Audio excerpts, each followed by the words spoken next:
My name is Analia Ramos. I'm going to present Viant. So I'm not part of Viant, I'm part of Consensus, but I'm replacing Tyler. So if I make any mistakes or if I'm not very clear, just raise your hand and I will try to, and I will try to correct.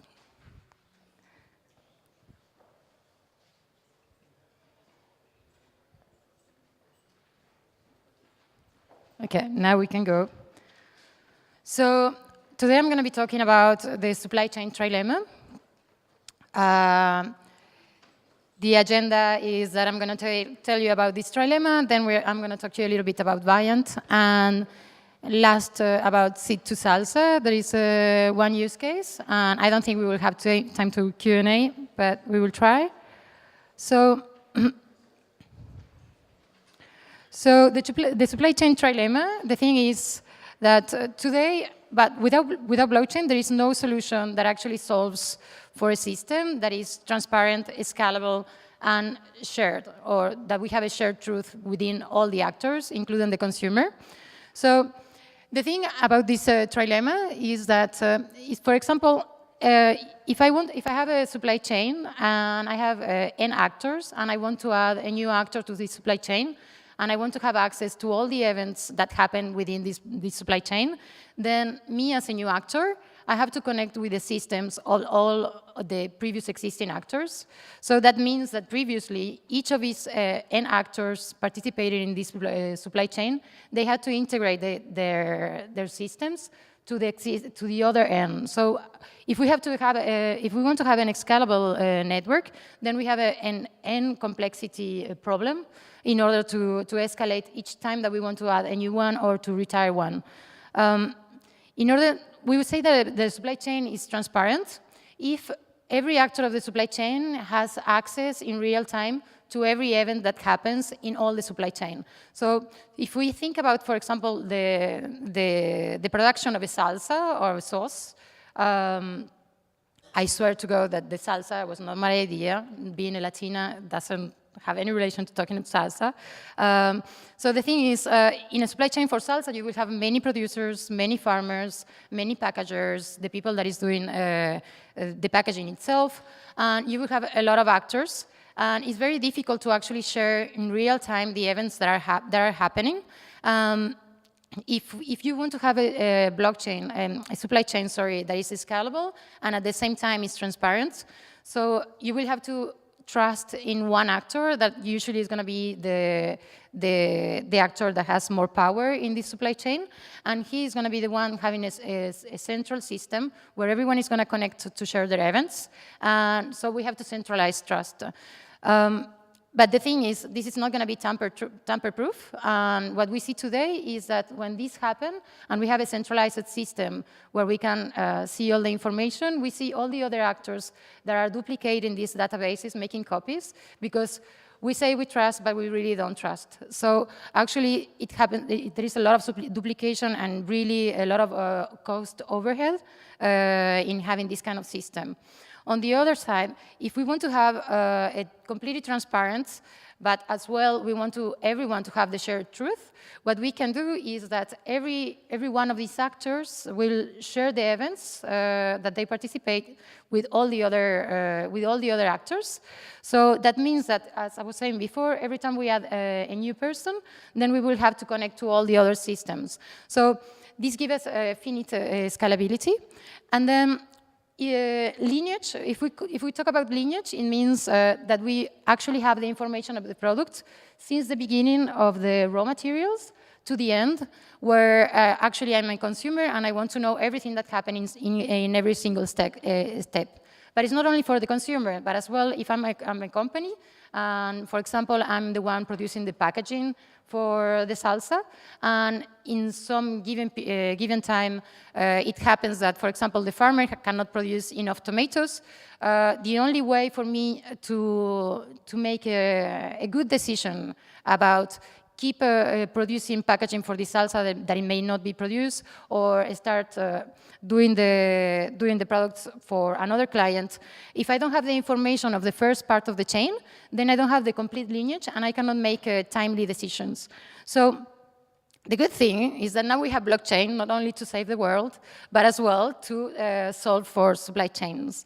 The thing is, if we have blockchain, as we know, we can create a platform, in this case, Viant. We can create a platform where every actor is going to be connected, and we can have one shared ledger that is going to be the truth of the supply chain, and we can trust in it. I'm not going to explain blockchain because I guess you know the basics. So the thing is that now we're going to be able to be in control without having control. So now we see a trend and a changing paradigm that before we were just consuming products and enterprises, they were just selling products, and now we see more and more a real interest in transparency, in knowing where things are coming from, and even it's being used as marketing within other stuff. So we see this change of paradigm, and now we have the tool, now we have blockchain as a tool to actually solve for this. And it opens as well many other, we can leverage a lot of information, and as well we can open a connection between the enterprise or the producer and the consumer. That till now what we saw is that for most of fast-moving consumer goods, the producer of the product, they don't have any actual connection to the consumer itself, because they have the retailers that intermediate their relation. So it's very difficult for the enterprise as well to connect and to have a direct relationship, engagement with the consumers. So this is Tyler, that should be here. So about Viant, I think I'm going to go quickly because I don't have much time.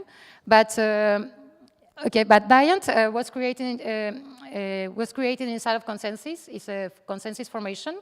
So in between 2015 and 2016, we were making a lot of consulting projects on supply chain, and then we realized that actually the problem that we were solving was always the same, changing the products or changing the industries, but the problem was always the same. So after doing a lot of projects of this, Tyler and another team in 2017, they created Viant, that I will talk to you a little bit more in a second. And then 2017 and 2018 has been like really very productive. We have made a partnership with Microsoft, and as well we made some projects, with GSK, with WWF, and with major oil companies. And in 2018, we started developing as well many other projects for big companies in the luxury industry, in the FMCG, that are still confidential, so I cannot talk about it. Now we are still working on production enablement, and we can as well develop multi-org supply chains, and not only for internal. So these are the three main components of Viant. So Viant actually is an asset and domain agnostic platform that allows you to model really easily what is going to be the business process of your supply chain. Is really like drag and drop, much easier than Excel.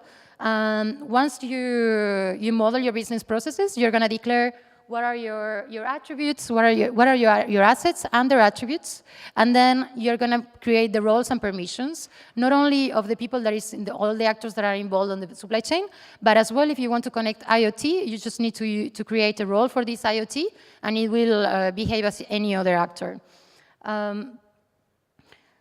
So if you scan this, if you're awake enough and you want to scan this,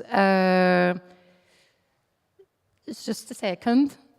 This is the kind of QR code and the landing page that you will get if you put your products on Viant.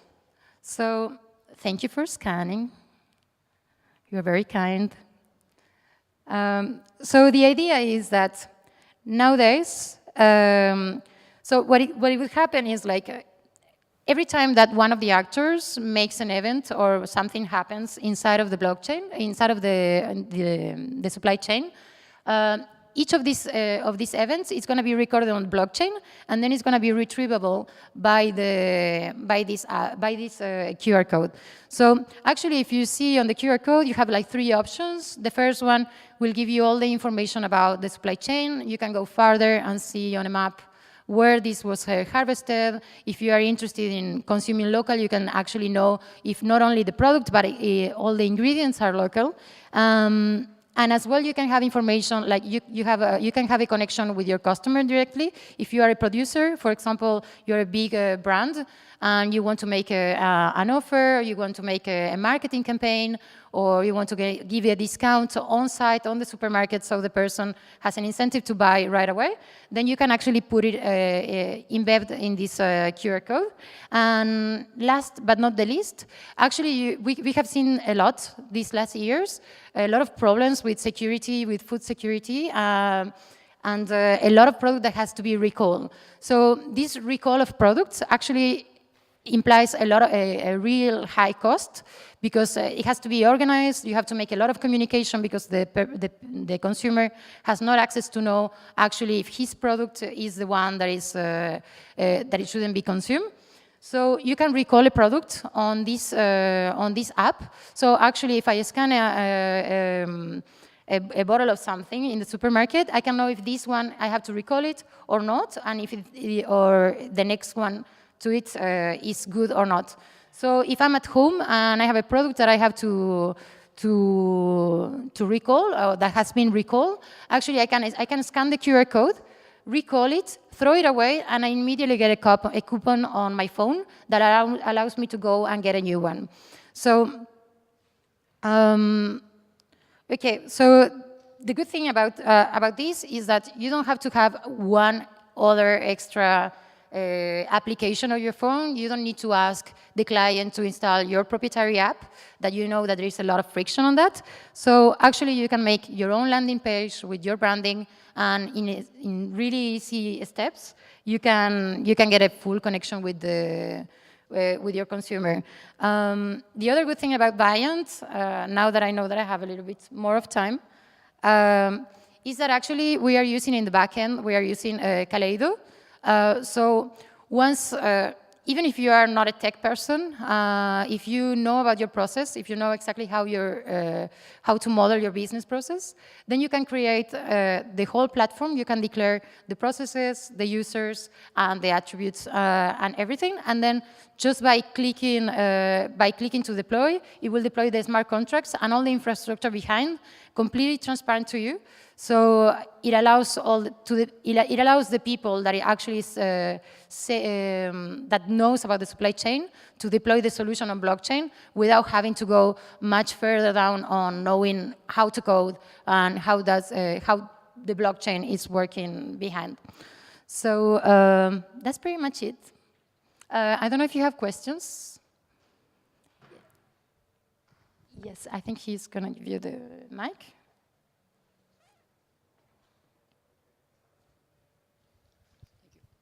Hi. May I just ask you if you have encountered privacy issues in terms of like your all the parts and actors that are in part of the supply chain? Maybe they are requiring a bit more of privacy and just like proving something about what they did without really revealing the actual numbers? Yeah, what is happening is that when you create the business process, the assets and the role and permissions, when you create the roles and permission, you can create, like for each asset and for each action of the process, you can create, it's really easy, you can check yes or no for sharing, for visibility, for ability to modify, or to an obligation to modify. So for example, even though if the platform is going to be the same for everyone in the supply chain, if I'm a farmer and I'm not very tech savvy, I can ask them just to scan a QR code and have access to the platform and just check the only attribute that he has to do, and he will not have access to the rest. So actually, all your constraints on visibility and permission, you can just create them.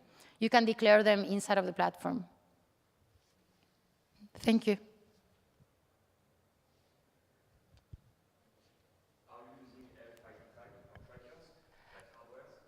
So the question is if we are using RFID for trackers. So yes, you can actually connect any IoT. What is being used the most is RFID and EthCC.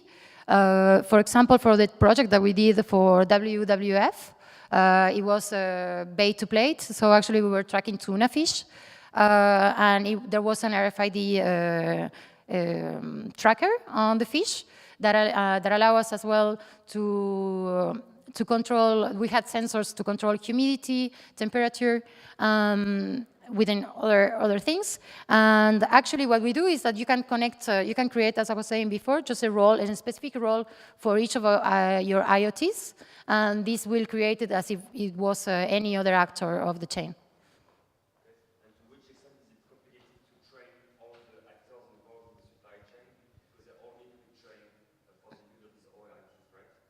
Yes, the good thing about Viant is that it's very simple.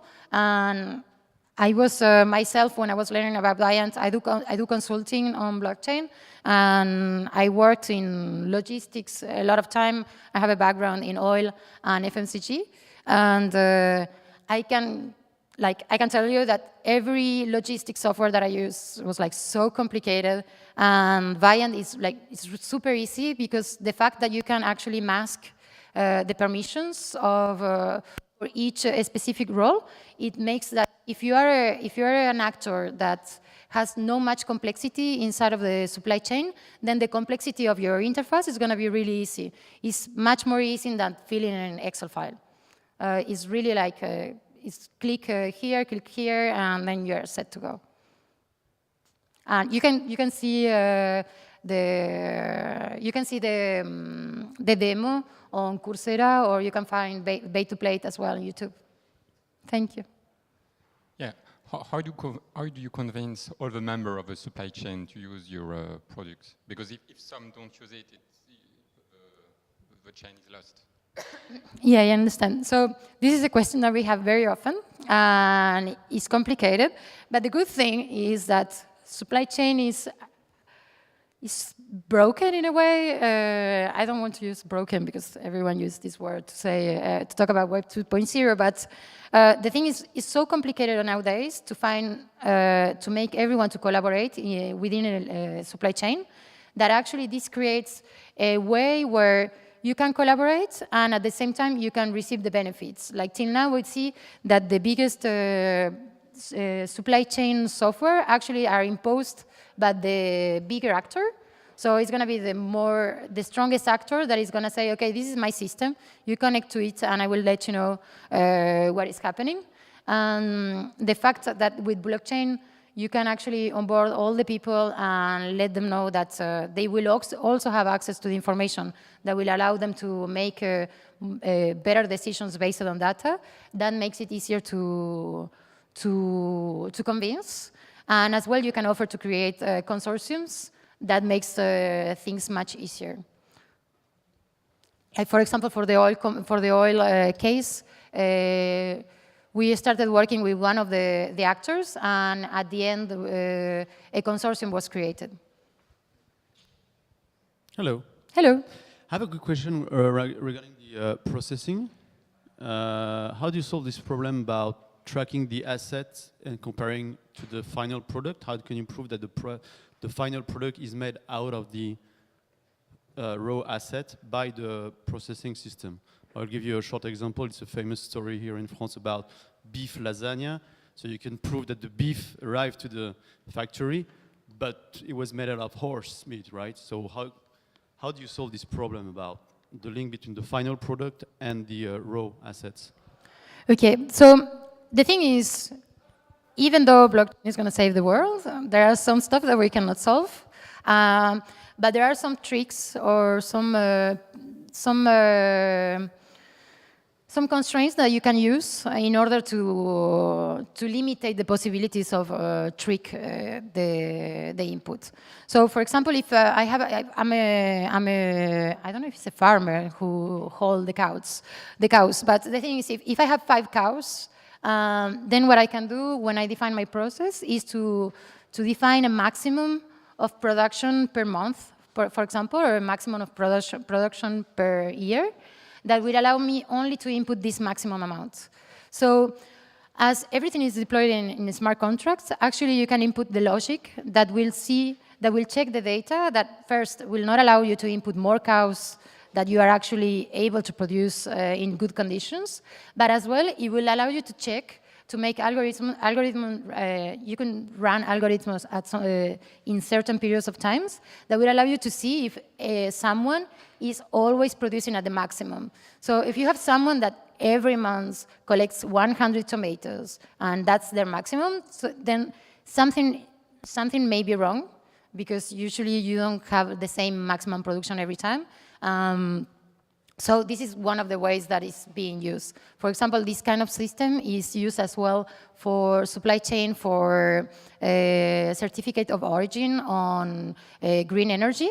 This is the same kind of system that you see, that if you check if you go to the industry, you see what is the maximum amount of energy they are actually able to produce on maximum capacity, on wood weather, etc. And then you allow them only to generate that maximum amount of certificates. And the same thing you can do, for example, for manufacturing, and you see in the actual fabric, you can see if how many declare employees they are, and see what is the maximum production. So even if these people have a second fabric where there is bad conditions of working, then they will not be able to declare this inside of the supply chain. You cannot avoid it, but you can avoid giving them the certificate. I hope that answers the question. We're good? If you have any questions, just reach me on Slack. I should be Annie Ramos on Slack. Otherwise, just grab a coffee or contact us on Consensus. Thank you very much.